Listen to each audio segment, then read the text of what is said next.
وعلمتنا إنك أنت العليم الحكيم لا حول ولا قوة إلا بالله العلي العظيم رب اشرح لي صدري ويسر لي أمري واحلل عقدة من لساني يفقه قولي أما بعد. Alhamdulillah, puji syukur kita panjatkan kehadiran Allah Subhanahu wa Ta'ala atas izin dan nikmatnya jualah.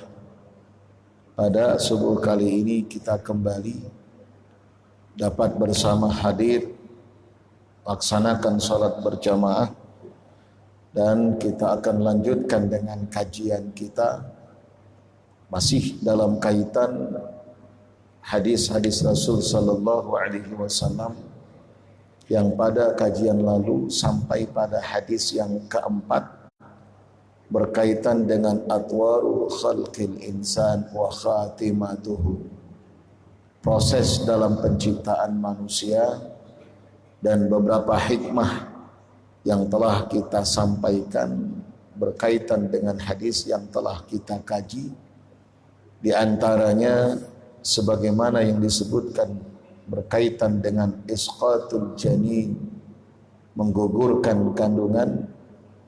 Oleh ulama, ittafaqal ulama ala tahrimi isqatil janin ba'da nafir ruhu fih. Sepakat bahwa menggugurkan kandungan saat ketika setelah ditiupkan ruh padanya di usia 120 hari, maka hukumnya adalah haram.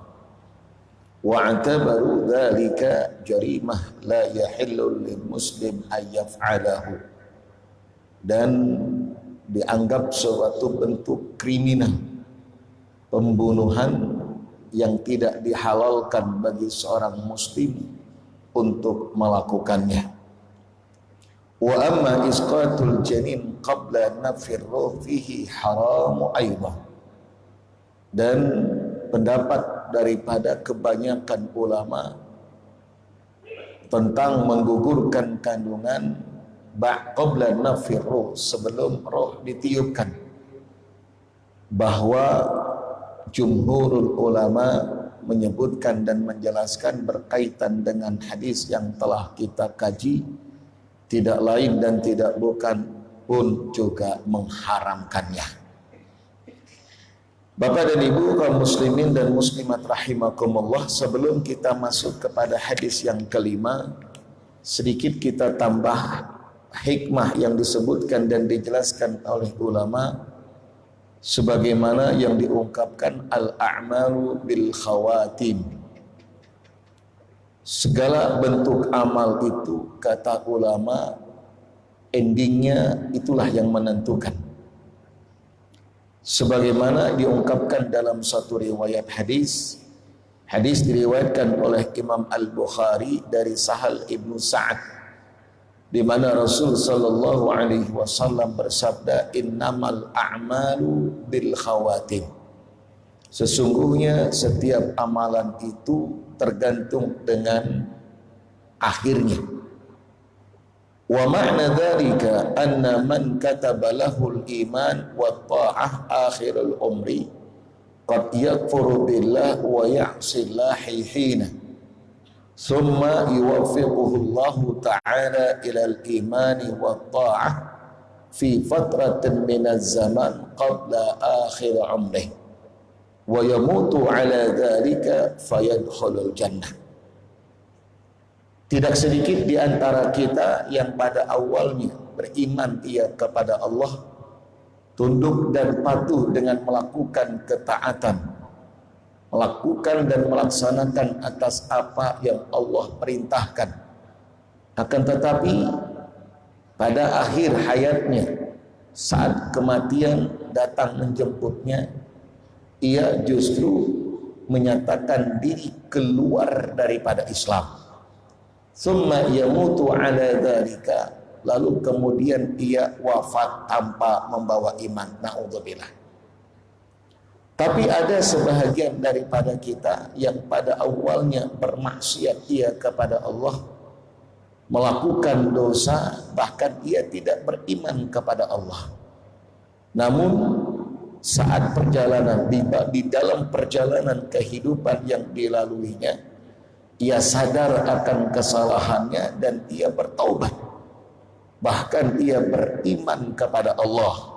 Fayamutu ala dzalik, lalu kemudian wafat dalam keadaan iman, dan pada akhirnya Allah ampunkan dosa dan kesalahannya, dan ia pun Allah masukkan ke dalam surga. Maka oleh karenanya kata ulama, karena Nabi sallallahu alaihi wasallam yukthir fi du'aihi ya muqallibal qulub tsabbit qalbi ala dinik. Rasul mengajarkan kepada kita umatnya bahwa beliau banyak bermohon dan berdoa kepada Allah dengan lafaz doa ya muqallibal qulub, wahai yang membolak-balikkan hati, tsabbit qalbi ala dinik, tetapkanlah hatiku dalam agamamu. Nah, ini kalau Rasul saja banyak membaca doa ini, maka mestinya kita umatnya pun harus banyak dan bahkan lebih banyak. Kenapa? Karena Rasul sudah dapat jaminan surga. Rasul dipelihara dan dijaga oleh Allah Subhanahu wa ta'ala. Namun memperbanyak doa dan bermohon kepada Allah agar Allah tetapkan iman, agar Allah wafatkan dia dalam keadaan husnul khatimah. Maka mestinya kita umatnya yang tidak maksum dari kesalahan, yang belum juga mendapatkan jaminan surga, mesti harus lebih banyak dari apa yang telah dicontohkan oleh Rasul sallallahu alaihi wasallam dalam bermohon dan berdoa kepada Allah. Ya muqallibal qulub, tsabbit qalbi ala dinik. Saya rasa doa ini hafal kita. Ya muqallib, muqallib artinya orang yang membalik-balikan hati manusia, orang yang membolak-balikan hati kita. Ini makanya hati qalbun itu ya taqallab, berbolak-balik. Kadang senang, kadang susah, kadang cinta, kadang benci. Itu namanya hati. Yang membolak-balikan hati kita, sabit kita minta. Sabit ini yang walaupun fi'lul amri, tapi bukan bermaknakan merintah kita kepada Allah, bukan. Itu bermakna doa, kata ulama. Karena fi'lul amri itu walaupun perintah, tapi tidak semua maknanya kita, bukan berarti maknanya kita memerintahkan Allah untuk memenuhi apa yang kita inginkan, tidak. Tapi bermaknakan doa harapan. Contoh Rabbana atina, itu juga perintah. Apa kita memerintahkan Allah? Tidak. Perintah itu instruksi dari atas ke bawah, itu amar namanya. Jadi perintah talabul fi'li minal a'la ilal adna, menginginkan ataupun talabul fi'li memerintahkan suatu perbuatan dari atas ke bawah, atau perintah instruksi dari atasan ke bawahan, itu perintah. Kerjakan, perintah. Berikan, perintah. Tapi Rabbana atina, kita minta kepada Allah, ya Allah berikanlah kepada kami. Bukan berarti kita memerintahkan Allah untuk memberikan apa yang kita inginkan, tapi itu maknanya, kata ulama, ad-doa, untuk bermohon. Kita berdoa yang walaupun lafaznya, fi'ilnya fi'il amri, tapi maknanya di situ lid doa, untuk berdoa, untuk berharap dan bermohon, bukan memerintahkan Allah. Ya muqallibal qulub, tsabbit qalbi ala dinik. Kita minta kiranya Allah berkenan untuk menetapkan hati kita agar senantiasa kita dalam keadaan iman.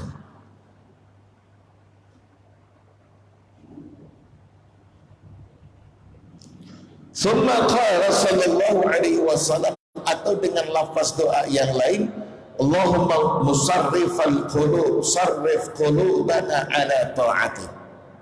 Allahumma musarrifal qulub, sama yang menggerakkan hati, sarrif qulubana ala ta'atik, gerakkanlah hati kita, buatlah hati kita senantiasa dalam melakukan ketaatan kepada-Mu. Jadi perbanyak doa ini, karena al-a'mal bil khawatim, kita tidak tahu gimana akhir hayat kita. Maka Rasulullah ajarkan doa ini, dan kita juga diajarkan doa bermohon kepada Allah, yasta'id minallah minal arba'ah, yasta'id billahi minal arba'ah, kita bermohon dan berlindung kepada Allah dari 4 perkara. Dan ini sunat kita baca pada waktu di dalam sholat qabla salam, sebelum kita salam. Apa dia? Allahumma inni a'udzubika min adzabi jahannam wa min adzabil qabri wa min syarri fitnatil mahya wal mamat wa min syarri fitnatil masihid dajjal. Lihat poin yang ketiga, kita minta agar Allah memberikan perlindungan untuk kita. Kita berlindung kepada Allah min azabi jahannam, dari azab neraka, wa min azabil qabri, dari siksa kubur. Lihat poin ketiga, wa min syarri fitnatil mahya wal mamat. Kita berlindung kepada Allah dari fitnah dunia, fitnah hidup dan fitnah mati. Kita tidak tahu saat ketika akhir hayat kita. Kita ingin tentunya wafat dan mati dalam keadaan husnul khatimah. Maka doa ini baik untuk kita senantiasa baca, jangan ditinggalkan. Bahkan seorang ketika anaknya diajarkan doa ini, lalu kemudian sang anak tidak membaca, bahkan lupa, terlupakan, apa kata orang tuanya? A'idis shalah, ulangi sholatmu, ulang sholatmu. Apakah doa ini wajib sehingga disuruh untuk mengulang? Tidak. Ulama sepakat doa ini tidak wajib. Tapi kenapa ini orang menyuruh dan memerintahkan anaknya untuk mengulangi sholat yang telah ia lakukan? Hanya sebatas tertinggal dan terlupa untuk membaca doa ini. A'udzubika min adzabi jahannam wa min adzabil qabri wa min syarri fitnatil mahya wal mamat wa min syarri fitnatil masihid dajjal. Tertinggal, terlupakan oleh orang tuanya, ulangi. Itu kata ulama, ta'diban wa ta'liman wa ta'widan, untuk mengajarkan anaknya agar anak tahu pentingnya doa ini, dan sekaligus membiasakannya untuk agar supaya tidak lupa. Maka disuruh ulangi sholatmu, saking pentingnya. Maka kalau bisa juga dengan kita perlu untuk tidak meninggalkan doa ini di dalam sholat, pada tasyahud akhir, pada tahiyat akhir. Tahiyat akhir itu bila mana kita yang kemudian sudah disudahi dengan salam, itu tasyahud akhir. Tasyahud yang kita baca yang disudahi dengan salam itu disebut dengan tasyahud akhir. Nah, sebelum salam baca doa ini. Atau juga dengan doa yang tadi kita sampaikan, ya muqallibal qulub tsabbit qalbi ala dinik, ya musarrifal qulub sarrif qalbi, ay sarrif qulubana ala ta'atik. Baik,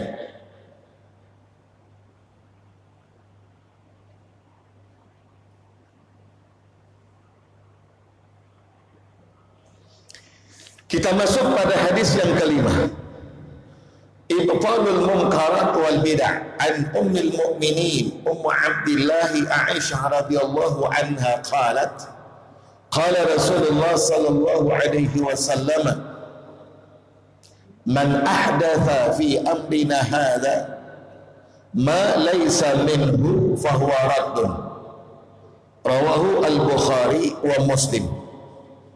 Wa fi riwayatin li Muslim Man amila amalan laisa alaihi amruna fahuwa raddun. Au kama qala sallallahu alaihi wasallam. Hadis diriwayatkan oleh Imam Al-Bukhari. Ummul Mukminin Sayyidah Aisyah radhiyallahu taala anha, istri Rasul, disebut dengan Ummul Mukminin. Artinya ibu. Al-Mukminin, al-mukmin laki-laki yang beriman, mukminin banyak laki-laki yang beriman, jamak takdir. Kenapa digelar dan dijuluki dengan istilah Ummul Mukminin, ibunya orang-orang yang beriman? Karena istri Rasul haram untuk kita menikah. Jazakallahu khair. Karena istri Rasul haram untuk dinikahi oleh umat Rasulullah ba'da wafatin Nabi, setelah wafatnya Rasulullah. Maka disebut dengan Ummul Mukminin. Selayaknya kita haram menikahi ibu kita. Haram, tidak boleh menikahi ibu. Allah haramkan ada 13 wanita yang Allah sebutkan di akhir juz keempat. Bisa kita lihat surah An-Nisa. Hurrimat alaikum ummahatukum wa banatukum. Diharamkan atas kalian laki-laki untuk menikahi. Siapa yang diharamkan? Ummahatukum, ibu-ibumu yang melahirkan. Wa in alat, sampai ke atas, termasuk nenek.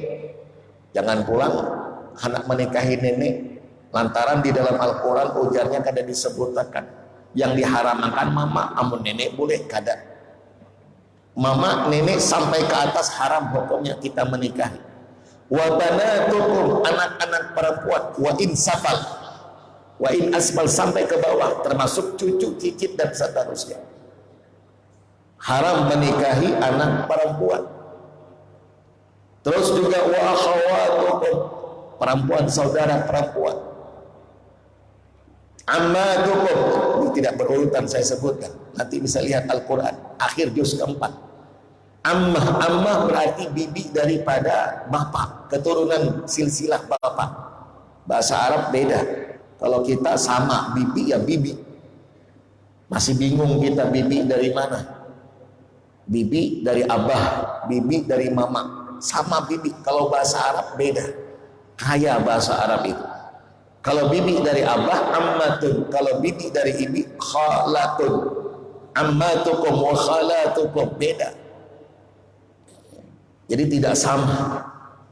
Tapi bibi baik dari keturunan silsilah bapak maupun keturunan silsilah daripada ibu, sama-sama diharamkan kita untuk menikahinya. Termasuk keponakan, banatul akhi wa banatul ukh, anak perempuan dari saudara laki-laki dan anak perempuan dari saudara kita perempuan. Dua-duanya keponakan haram untuk kita nikahi.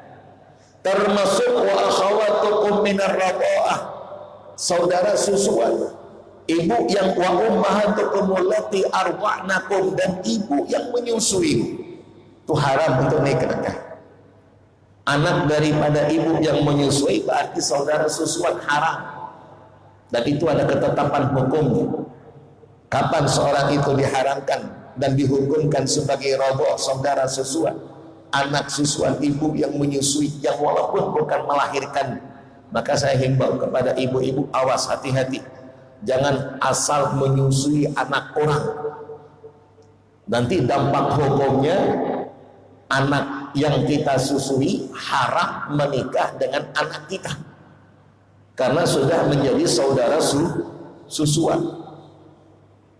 Dan batasan seorang anak itu disusui dan dia dihukumkan saudara anak susuan atau saudara susuan, haulain. Wal walidatu yurdi'na auladahunna haulaini kamilain. Bila di bawah daripada usia 2 tahun. Jadi kalau anak di bawah usia 2 tahun, ibu susui yang bukan ibu yang mengandung dan yang melahirkannya, cukup syarat daripada susuan itu, maka status daripada itu anak menjadi anak susuan. Haram menikah dengan ibu dan haram ia menikah dengan anak-anak yang ibu lahirkan, karena statusnya saudara susuan. Tapi ingat, di bawah usia 2 tahun. Nah, itu ada yang cerita, bukan cerita, batakun hukum. Ustaz, laki bini tak isap, maaf, ini hukum, tak isap banyu susu bininya. Kayak apa aja, berpisah nih kami ini. Kami makam kawin sudah lawas. Apalagi kami saling mencintai, tak isap banyu susu bininya. Bingung ini. Kami karena mau dipisahkan, kayak apa hukumnya? Tak isap, tak minum banyu susu bini daripada itu tadi. Kita tanya, umur bapak kadang lagi 2 tahun, 40 tahun sudah, 30 ke atas sudah. Nang dihukumkan susuan itu amun di bawah dari 2 tahun. Amun lebih daripada itu, kada tak hitung daripada susuan. Jangan berpisah. Halal apa kada? Halal asal bininya. Amun bini orang maka haram hukumnya. Jangan coba-coba, haram hukum. Baik, ini hukum biar kita tidak ragu, biar kita tidak bimbang dan kita tidak mengkhawatirkan, dan sekaligus hati-hati karena tidak sedikit para ibu yang kadang-kadang menyusui anak yang bukan anak kandungnya, menangis anak orang disusuinya. Ini awas, hati-hati, dampak hukum ada nanti.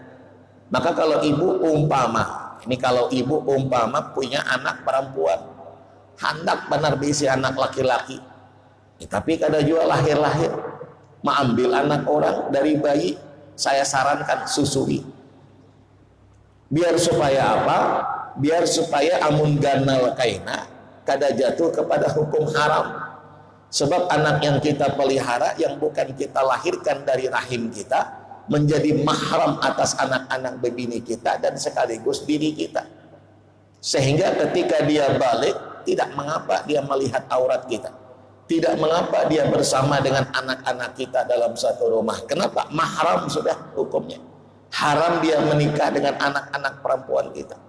Tapi kalau ibu tidak susui saat ibu memelihara anak orang lain, ibu punya anak perempuan lalu anak laki-laki orang dipelihara di waktu masa kecilnya, mungkin tak ada masalah, tidak sangkut kepada masalah hukum halal dan haram. Tapi pada waktu dan di saat ketika dia masuk usia balik, paham sudah dengan aurat, ibu bersama dengannya tinggal satu rumah, kemudian bahkan dia juga bersama dengan anak-anak kita yang perempuan, dan dia bukan mahram, bahkan ajnabi, dihukumkan asing, yang mana boleh menikah satu sama lain, berkumpul di dalam satu rumah, sementara anak kita kadang tidak berjilbab, anak kita tidak menutup aurat, haram hukumnya. Maka kalau bisa susui, biar dia jadi anak susuan kita, sehingga haram dia atas anak-anak kita dan diri kita. Nyaman sudah. Tapi amun kada disusui, dosa sepanjang masa.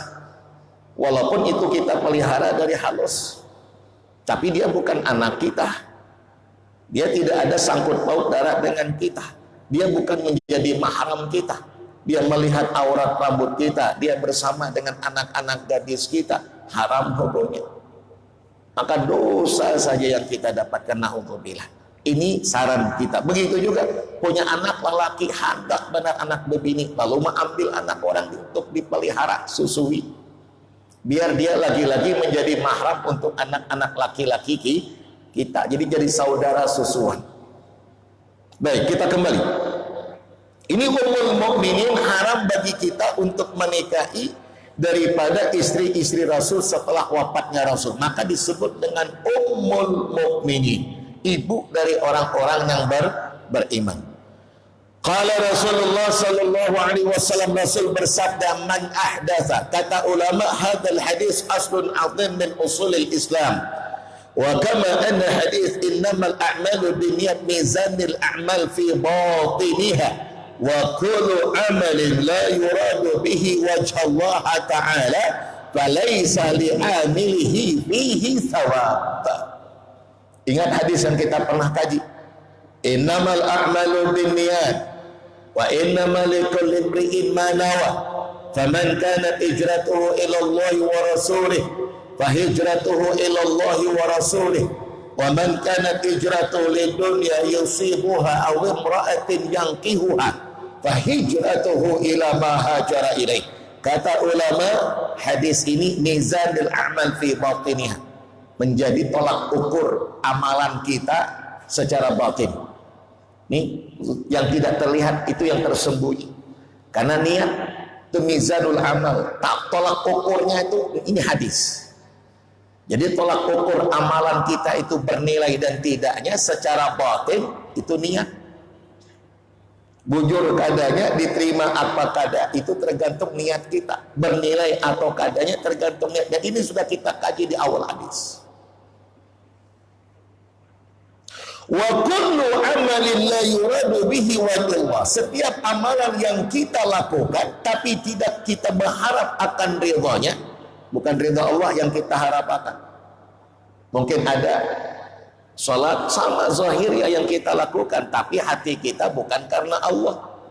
Ingin dapat pujian, ingin dapat sanjungan. Falaisa li'amilihi fihi thawab. Maka pelakunya yang melakukan amalan itu tidak akan mendapatkan ganjaran. Sia-sia kita beramal.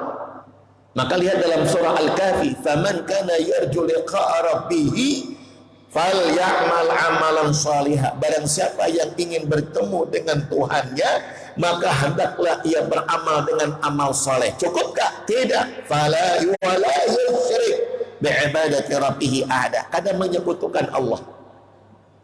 Menyekutukan Allah.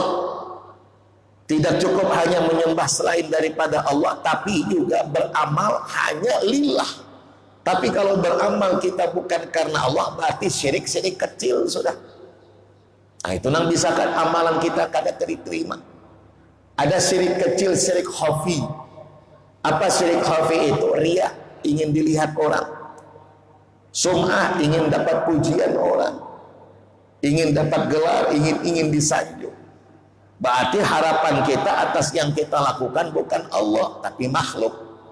Nah, itu yang bisa kadang menjadikan amalan kita bernilai di sisi Allah. Jadi dua, amal soleh, tapi awas jangan menyekutukan Allah dengan satu apapun. Berharap atas suatu amalan yang kita lakukan, berarti kita sudah berharap selain daripada Allah. Maka kata ulama, kalau dengan hadis niat itu mizanul amal fi batiniha, tolak ukur dalam kita melakukan suatu amal bernilai ataupun tidaknya, itu secara batin, tersembunyi, tertelubuk. Wa kadzalika haditsun Nabi sallallahu alaihi wasallam hada mizanul a'mal fi zahiriha. Nah, ini hadis yang kita akan kaji, itu menjadi tolak ukur dalam kita beramal secara zahir.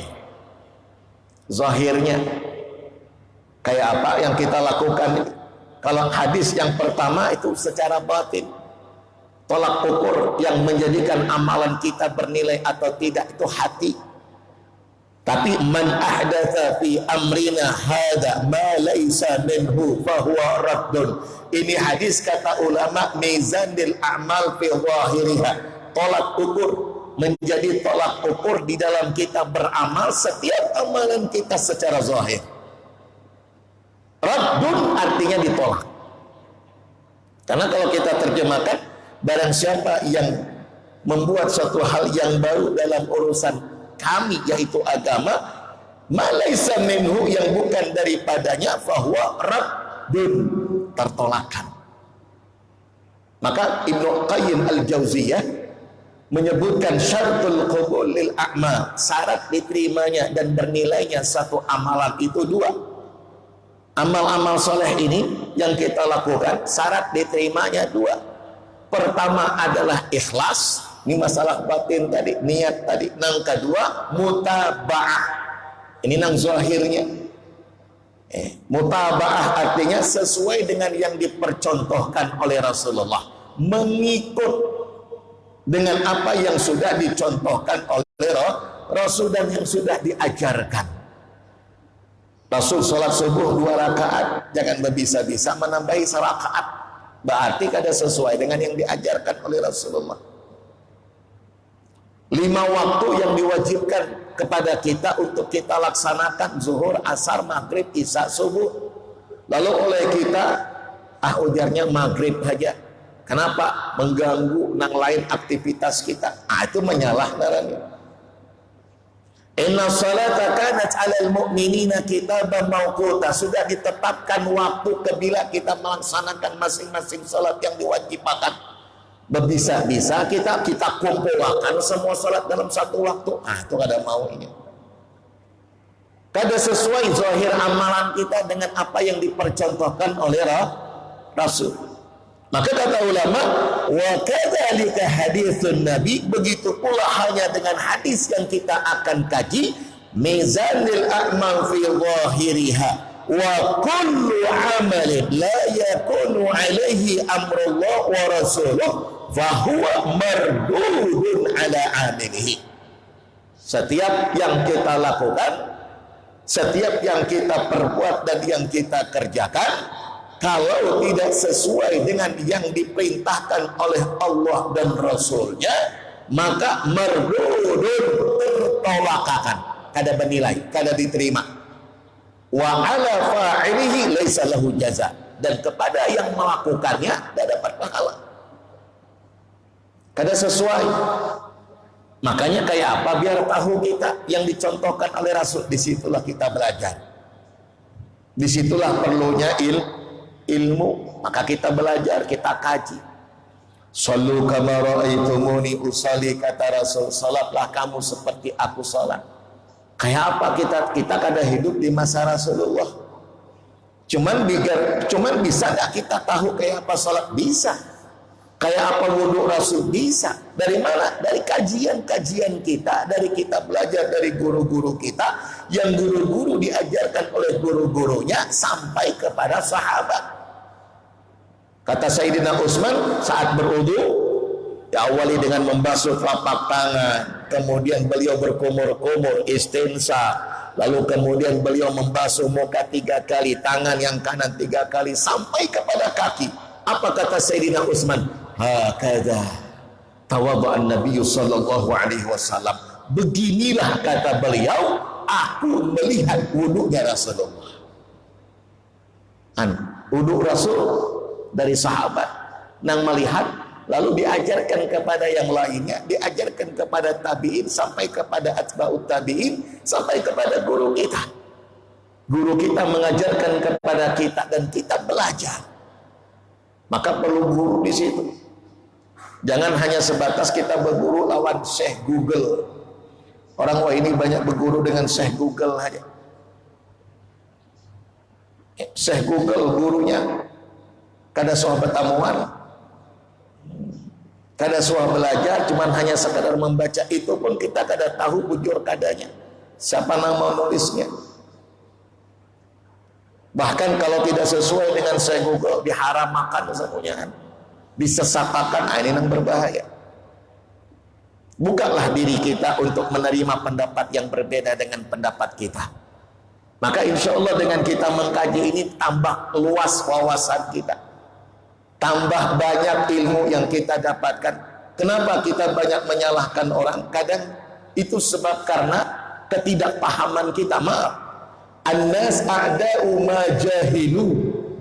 An-nas a'da, manusia itu memusuhi, musuh bagi apa yang ia tidak ketahui.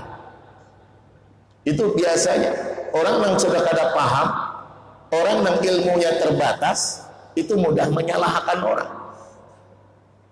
Cuman belajar dengan satu guru, cuman belajar dengan Syekh Google, asal ada yang beda pendapat dengan guru itu, salah sudah. Itu karena keterbatasan ilmu kita. Karena kita kadang membuka diri untuk mendengar dan melihat bagaimana pendapat ulama-ulama lain. Lihat ulama para a'imah kita kada suah saling menyalahkan. Kita kadang menyalahkan pendapat ulama besar. Mereka saja tidak saling menyalahkan satu dengan yang lain. Kita bukan ulama mujtahid, sudah wani menyalahkan ulama yang yuk mu'tabar. Seberapa ilmu kita. Nah ini yang kadang-kadang gak masuk di akal. Nah ini kita harus buka dirilah.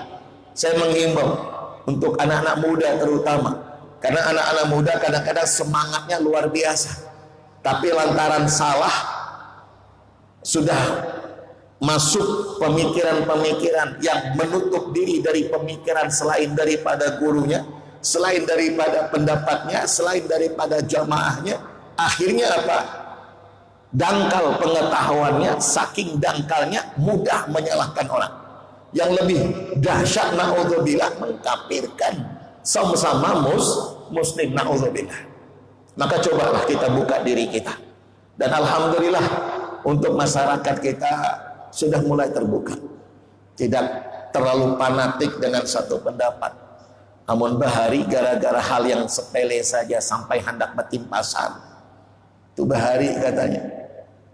Mungkin ada kaitannya dengan sejarah masjid ini, mungkin, saya juga tidak tahu.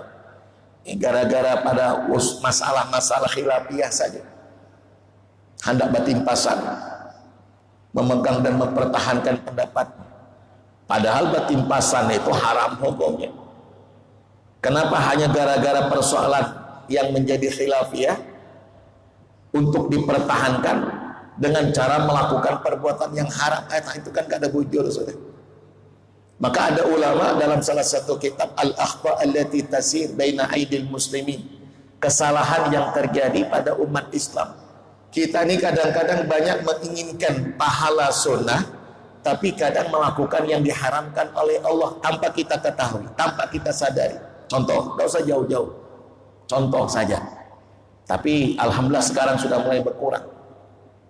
Dahulu maka amal kita hendak perkawinan, pengantinan.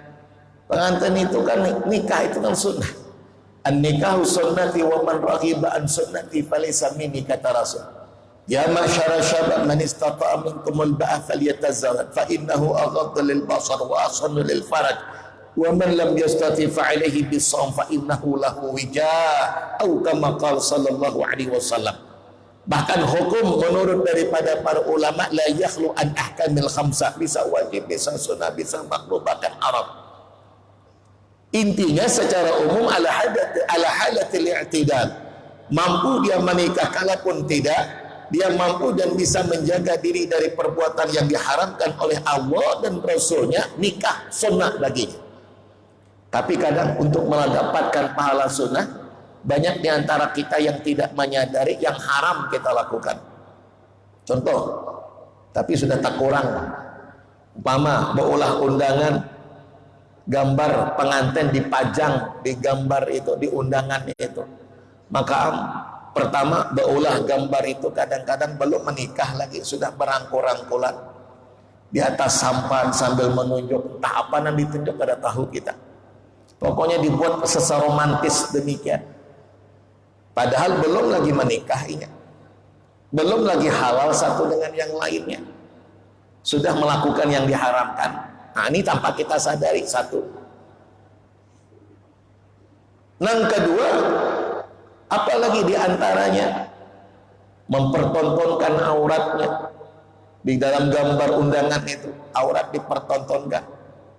Tanpa kita sadar, aurat istri kita dipertontonkan dan diperlihatkan. Undangan tersebar luas, yang melihat bukan hanya kita, lakinya, tapi bukan hanya kita, juga keluarganya, semuanya orang. Berapa mata tertuju pada ini pengantin yang mungkin kadang-kadang, maaf, auratnya terbuka, tidak menutup. Berapa kejahatan, dosa yang sudah kita perbuat, padahal ingin kita dapat pahala sunnah, tapi caranya yang kada bujur. Maka Umar Ibn Khattab pernah mengungkapkan, innaka hajar la tadur wa la tanfa laula ma qabbalaka rasul ma qabbaltum.